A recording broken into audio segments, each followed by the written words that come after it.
I never actually thought that there was an ending to it all. I figured that I was lost in infinity, or stuck in the purgatory somewhere between heaven and hell, wandering around aimlessly, roaming in the pitch black of nothingness. I had found drugs, and the descent began. I feel so dead and zombie-like. I feel like a corpse, and that wave of disappointment in yourself as you slowly become the walking dead creeps into my soul.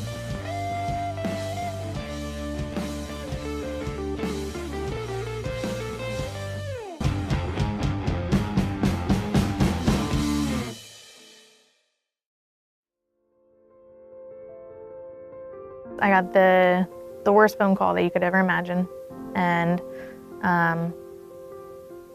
yeah, it changed my entire world. But it's just made me more passionate about this job. My brother was a heroin addict, an opiate addict, for about almost 2 decades, almost half his life.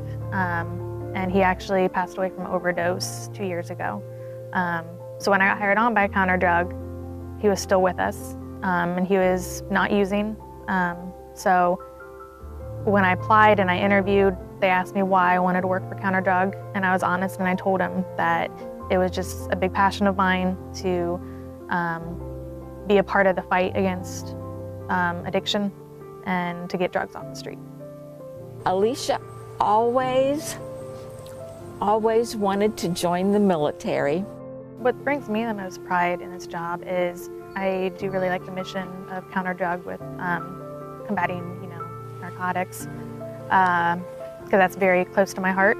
Just knowing that if you're taking away even the money, you're hurting that drug trafficking organization, and that's all I want, is just to not be available to people to be able to use, because I don't want what happened to me and my family to happen to anybody else.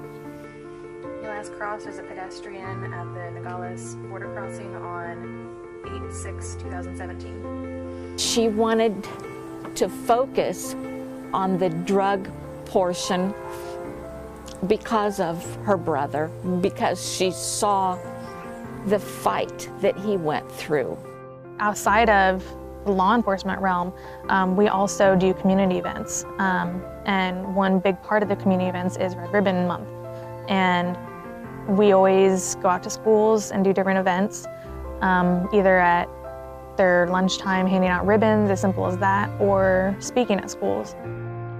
The death of a child is a nightmare. It is something nobody should have to endure. It's been hard.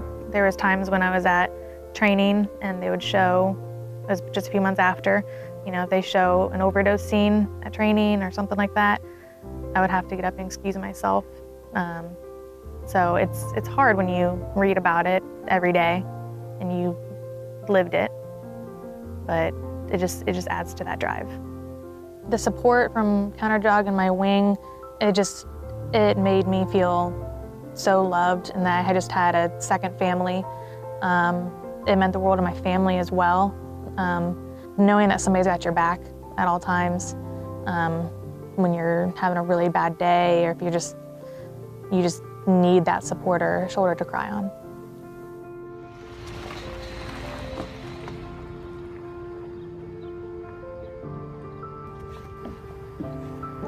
Just those everyday things that you take for granted, and I go home and just walk in the door and hear his voice and have him come down and give me a hug.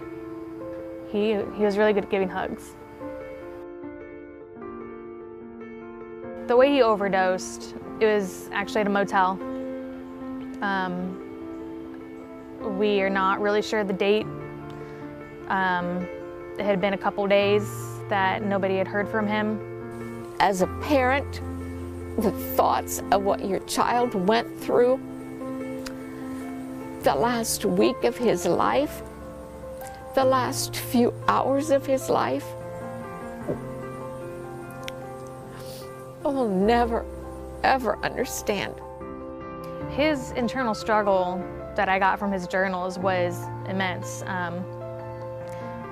He was a very, very good writer, so it was very descriptive. So his journal was just a constant, I don't want to use, I hate this, I I don't want to be this person. And some of his entries were about how I'm gonna get clean, I'm gonna make something of my life, I'm gonna, you know, be a better person.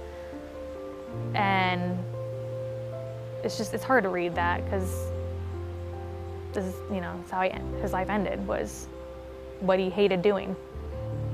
He really described the core symptom of addiction, which is the inability to control the use of the substance and the behaviors that surround the use of a substance. Those of us who don't have addiction can control the use of a substance, and we don't develop life problems secondary to it. People who do have addiction, first and foremost, when they're exposed to it, they aren't able to stop using. And they have the urge to go back again and again. It's a genuine craving, like the craving for food or the craving for water. It's almost a biological urge. They become a person that you don't even know.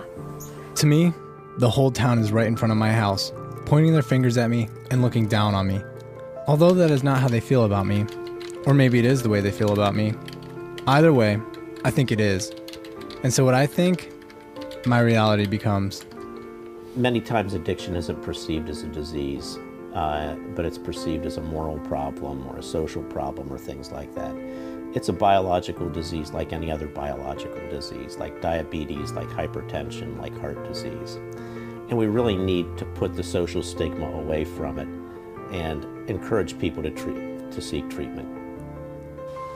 Yeah, they're people. They deserve help, and to have a decent life and to get over this. If a person is suffering from addiction, and suffering is a good term, because there's this misperception that when individuals are addicted, they're just getting high all the time. As the addiction progresses, people aren't getting high anymore. They're just using the drug to feel normal. As his journal entry said, it ruined his life. It's definitely impacted my entire family's life forever. I can't deny my enjoyment for the rush, but in retrospect, it's just not freaking worth it. It's a pretty sad existence, but it's the inevitable ending of every heroin addict's story, unless you wake up and get out while you can. For friends and family members, remember the person you knew before they became addicted, because that person is still there. They need treatment for their addiction, they need support, and they need help.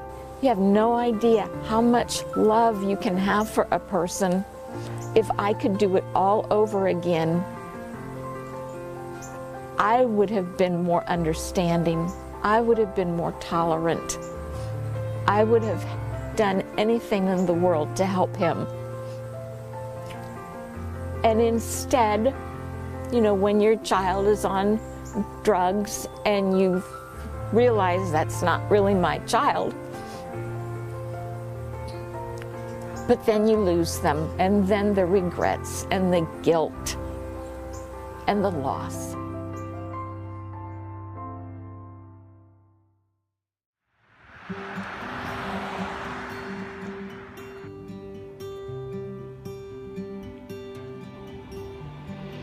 This place in Wapak is called a rock garden. And when Travis was about 5, we lived on Shawnee Road, and that had a rock garden. And he loved to be back there at the rock garden, climbing all over them. So it's no wonder that he found solace coming here as an adult. His intelligence level was incredibly high. He was also extremely talented when it came to technology. He was always the go-to person. I can't tell you how many invitations he put together, Christmas cards. I made Christmas cards with Nikita, my dog, on them, and he designed it all up and made it look really neat. And his photography skills, he just would pick up stuff and just adapt to it. And he was never formally trained in photography, but he was amazing at it.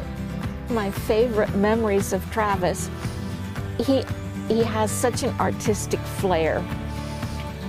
He put so much thought. He wanted to be sure that he got you or gave you exactly what you wanted. He was the best big brother. He would pick me up when I was little and spin me around on his shoulders and throw me on the couch. Because he never treated me like, oh, you're my little sister. He was just always accepting of me. That was just such a moment in time that you don't think you hold so closely to until it's gone. I want him to be remembered as the kind and sensitive, thoughtful person that he was.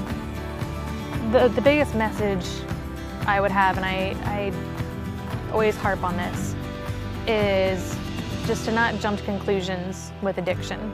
Their mothers, their fathers, their sons, their brothers. It literally affects anyone.